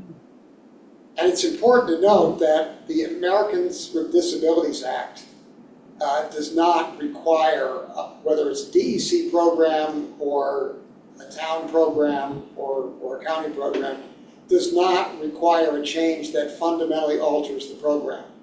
And I don't think there's any question that permitting a side-by-side to go down a forest preserve trail or even a forest preserve road, that would fundamentally alter the program by almost anybody's definition. Right, but somebody has to be vigilant about that to make sure that the people getting the permits are using the correct vehicles and things like that. There's 5 assessment factors that the Department of Justice put out that Title II entities need to evaluate when making determinations about what types of devices can be used where. And so that's what DEC currently employs when entertaining requests for use of OPDMDs. And those factors include things like the size and the weight of the device, whether it's going to have like a soil compaction impact or facilitate accelerated erosion, or how fast does the device go? Like, does it pose a safety risk to the user of the device or other users in the area? Are there potential impacts to cultural resources? Are there conflicts with existing land use controls? All of those kinds of things need to be evaluated and taken together. DEC can say, okay, this device is inappropriate in this location because it poses a fundamental alteration to the nature of the program being offered, and offering like a recreational experience in a wilderness setting is in and of itself a program being offered by the department. Thank you. I want to talk to you more about that. I was not aware of that detail, level of detail. But it all boils down to enforcement. Right, exactly. This is the case with many environmental policies and laws. You can put as many laws on the books as you can, but you don't have the enforcement mechanism to ensure that the laws are abided by. What good use? What use do you have? One thing you said, Henry, intrigued me. You talked about forest rangers, and I certainly am familiar with what they do. But do environmental conservation officers play any role with, for example, the question that Sue asked? They are fish and game, basically. Enforcing the fish and game laws on state lands. That's on easement lands. They're more.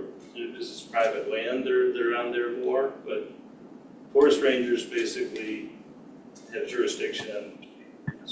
If someone's misusing a motor vehicle on a state forest or a forest preserve unit, that's going to be just the forest rangers. Typically, I mean, if they're there, during hunting season or something like that, or they will enforce that as well. But it's not their primary responsibility. In this area, you have more forest rangers than you have deck officers, right? They're about the same in the county. I didn't realize that. Yeah. I've been told that enforcement on the St. Lawrence County multi-use trail is under the jurisdiction of the sheriff's department. Before we go too far, is there any more questions for Megan? Because I think she's going to sign off if we don't have any more questions. Thank you very Thank much, you. Meg. Thank you very much, Megan. Thanks. Nice to meet you guys. Have a great night.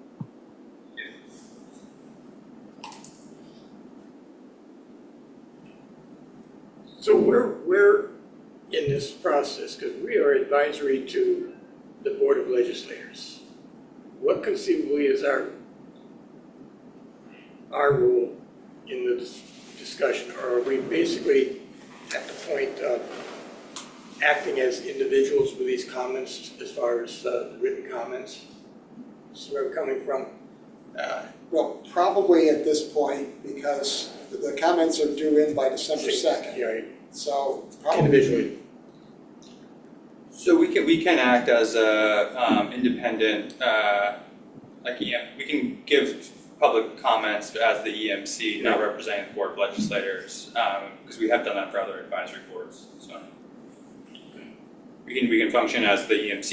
You send it as an individual, and then we can also submit something to the Board of Legislators if we want them to submit something on their. And at this point in time, individual responses is probably the only way to go. Okay, are we ready to move on, or are there any more questions? And thank you very much, Henry, for coming too. It's really great for us to speak with the people who know what's going on. Sure, no problem. Thanks for having me. Linda, was your question addressed? I feel like I kind of interrupted just because I Megan Well, texting me. The time is Thankfully. getting late and it's a huge topic, but Enforcement of the multi-use trail. So we could put it as new business at some point. yeah, the sheriffs. We were told way back when, in the early planning stages, that the sheriffs would be there to enforce, and there hasn't been much there. Our rangers, ECOs, that they do some enforcement on the multi-use trail, where there's state lands or easement lands. But yeah, the sheriffs do have some authority there as well. I seen I used to have a snowmobile. I'm going through the woods up through Colton up towards Cranberry, and here's the St. Lawrence County Sheriff DWI check.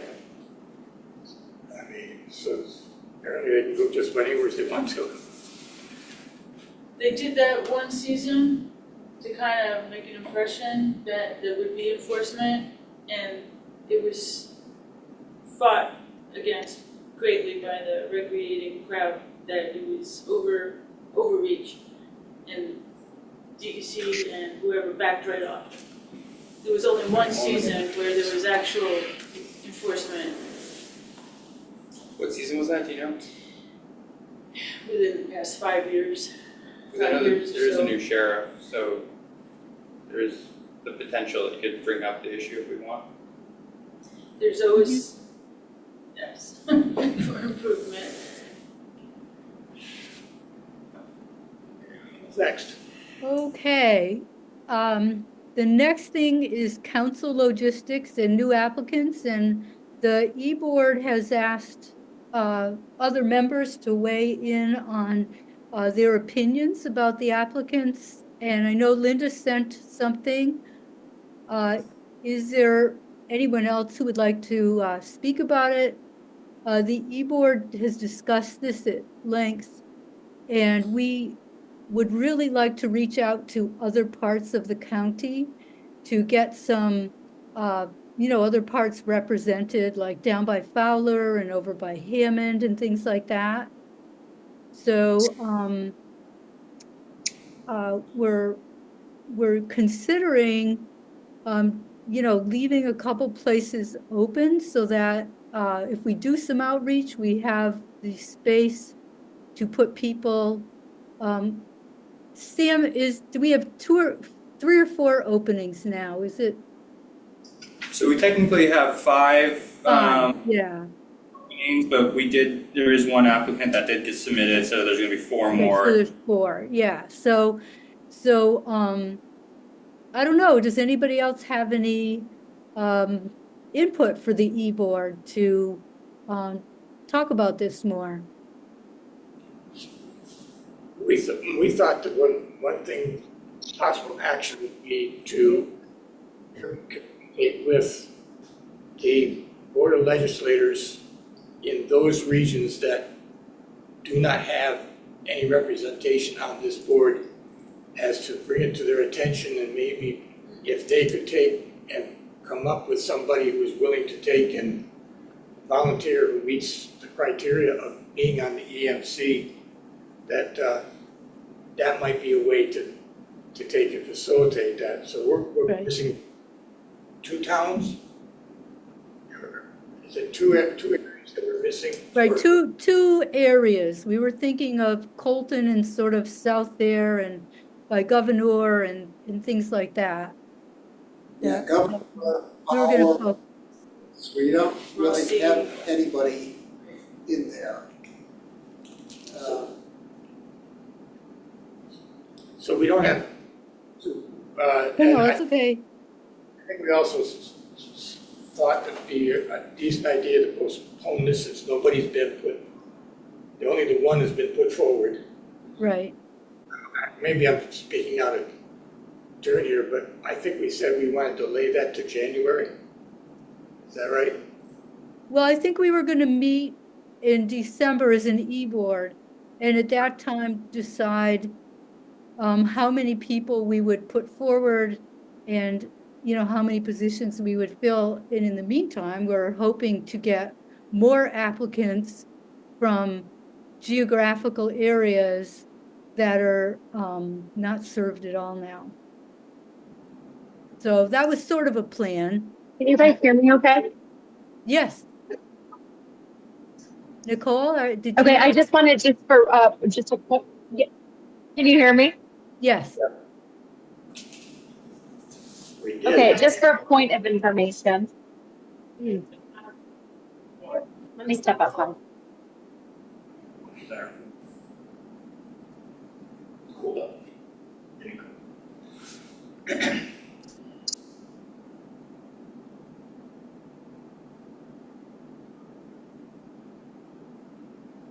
Yeah.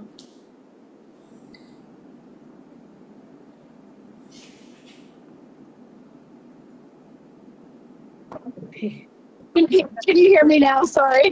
Yes, we can.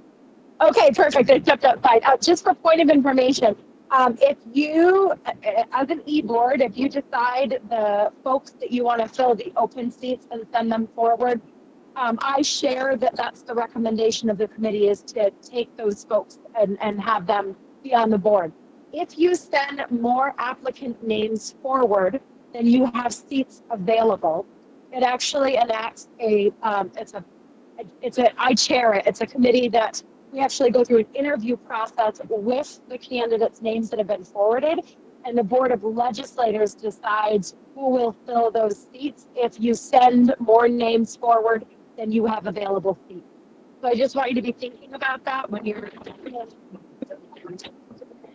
So maybe you could give us some feedback about whether you feel it is appropriate for us to ask legislators who say represent Governor or Colton or, some other really rural area that isn't represented in the county, if you think they would respond to. I certainly think it's a great idea, and your bylaws also say that you're going to have representation from different areas across the county.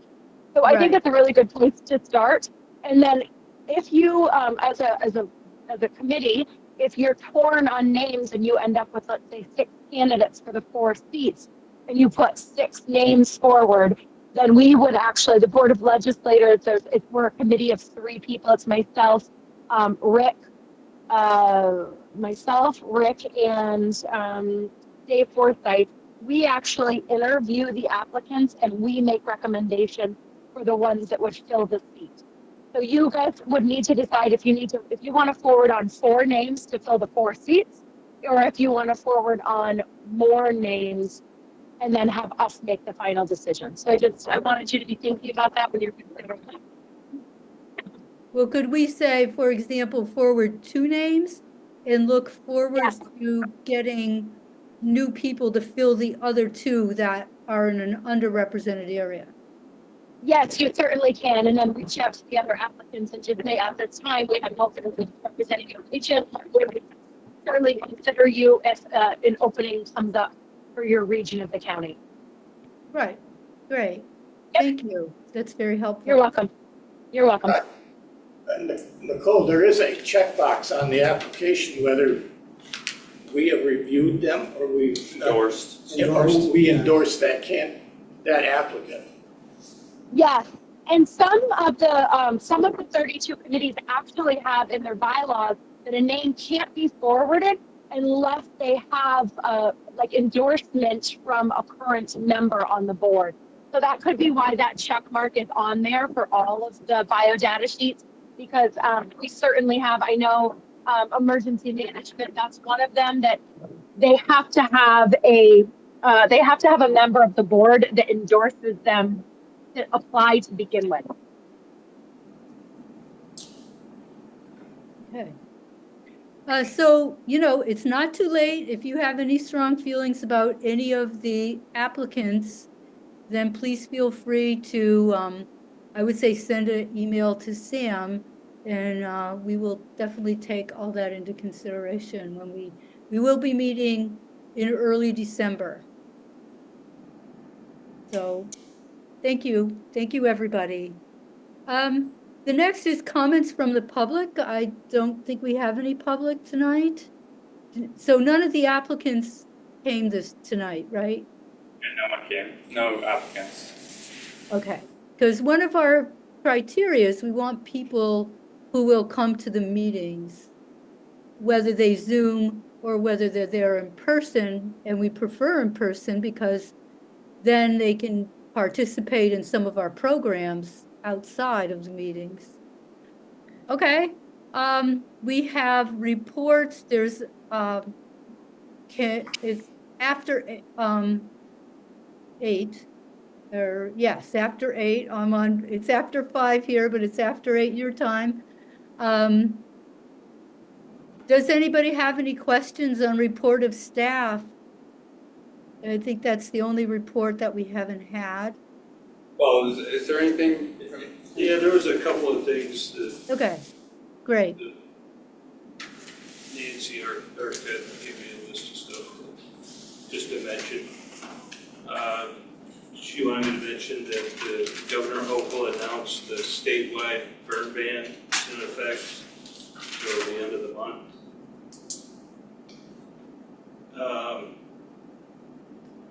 There hasn't been any questions on Peanut the squirrel. There was about that, but email address.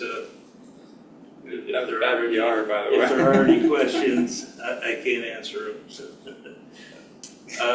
Ogdensburg wastewater treatment plant. Under our DEC oversight, the city of Ogdensburg and DANC are working to mitigate the problem.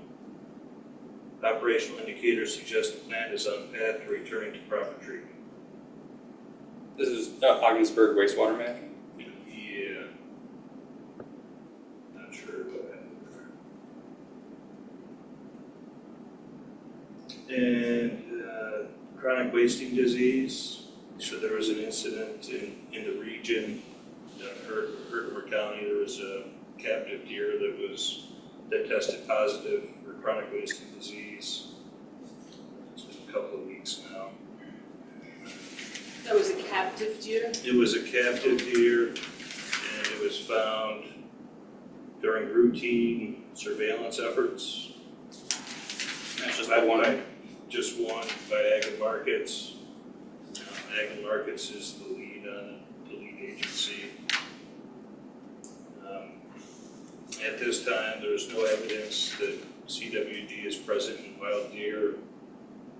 The state is continuing to investigate how it was introduced to the herd.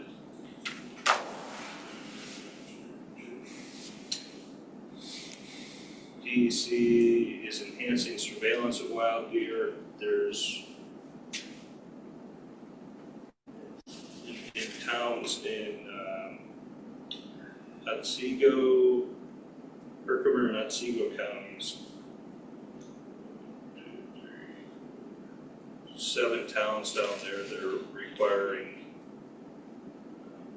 deer that are harvested to be tested. There's drop-off locations. There is also, outside of those 7 towns, hunters that wish to have their deer tested, we submit a sample to Cornell University Wildlife Lab.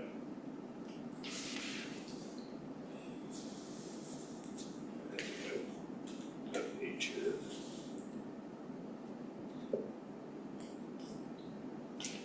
That's all I have. Thank you. Anyone have any questions about the staff, the planning office work report? Just the observation that I don't know how you do it all. It's a heck of a lot of work. Thank you, Sam. You do a really great job. Super. Lots of people. I just had one really just in your Ag and Farmland Protection Board summary. It was just in the news how St. Louis County and the state is losing farmland.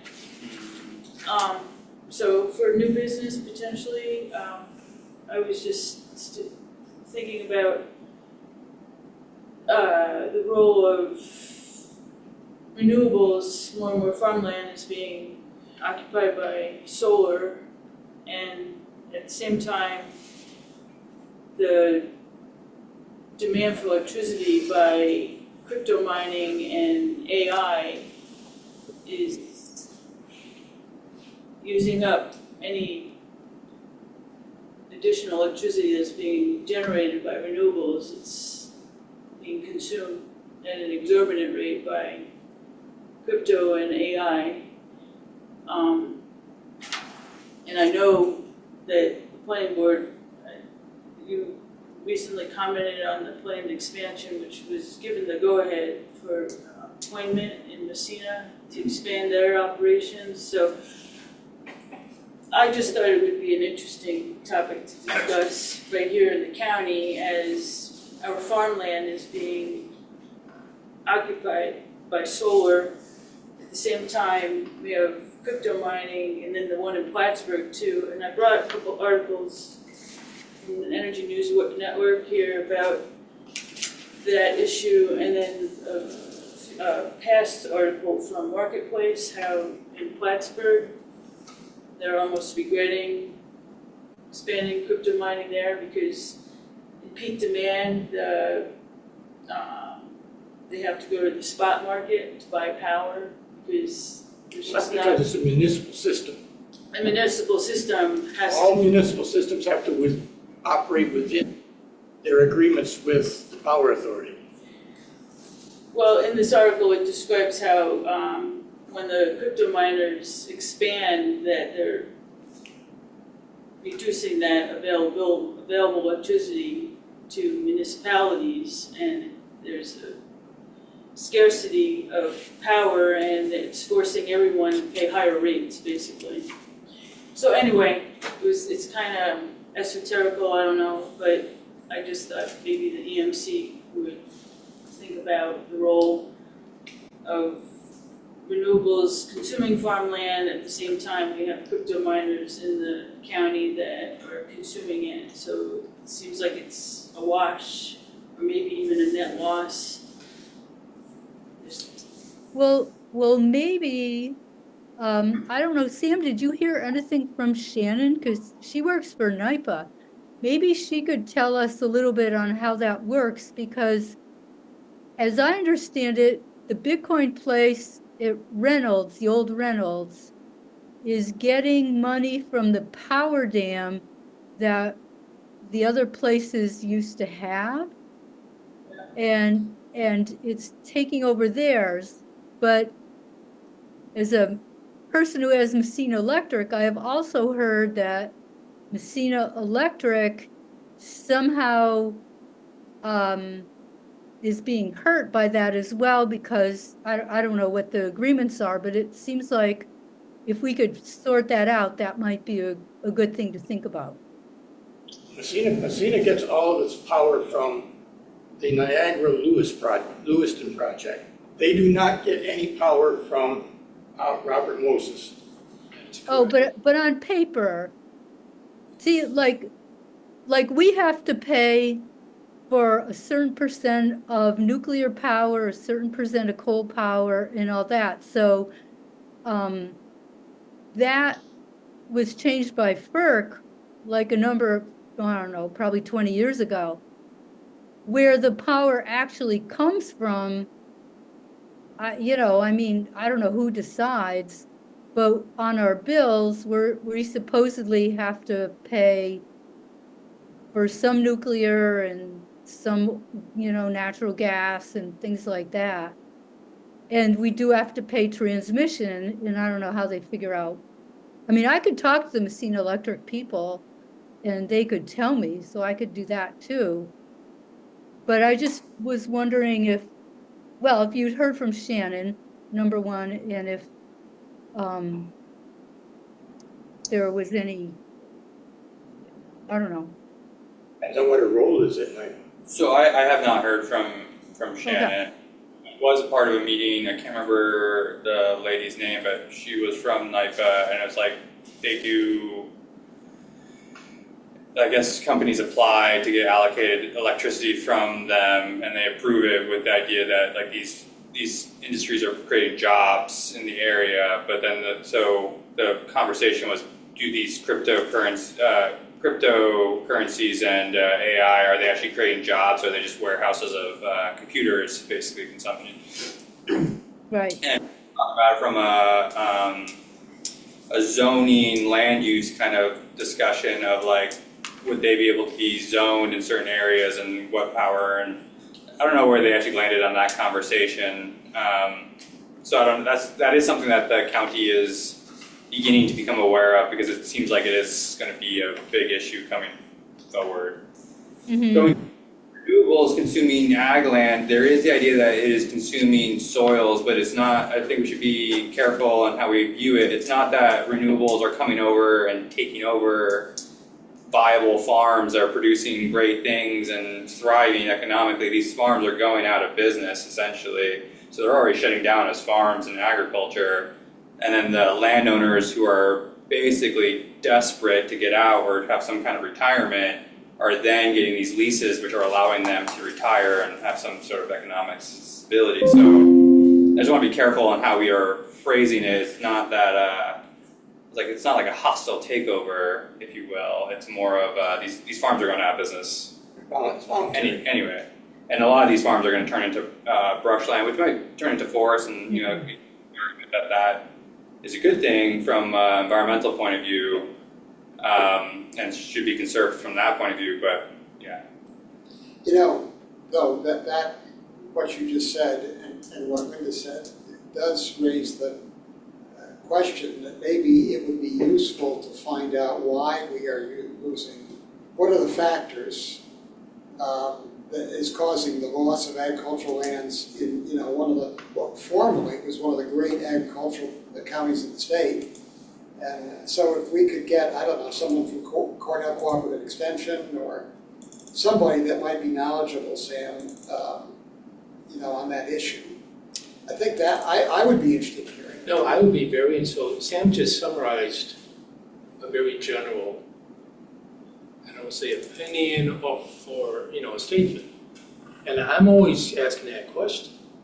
Is there a definitive quantitative study done that has documented how many acres have been lost to solar? What were these acres being used for? It's easy to say it's all hayfields and went out of business, but I don't know that for sure. I just want to know for sure. I know you put together the GIS map with some of the solar, right? Are you doing it right now? so I did a presentation to the Ag Protection Board, and I don't know how much time, so I can share this with you all so you can view it. Yes. But some really quick facts. Let me see if I can go to maybe I'll just get out of this and go to this slide. So here is the number of active farms in the county as of 2022. I'm sorry that the projector is not doing well. In 1982, there's 1,808 farms. As of 2022, there's 1,008 farms. farms. So we lost 800 farms in that 40-year time period. Acres of farm, so we had in 2002 400,000 acres. We're now at 290,000 acres. By size, there's been a decline in the farms that are 1,000 acres or plus by 10, which is that's a big drop.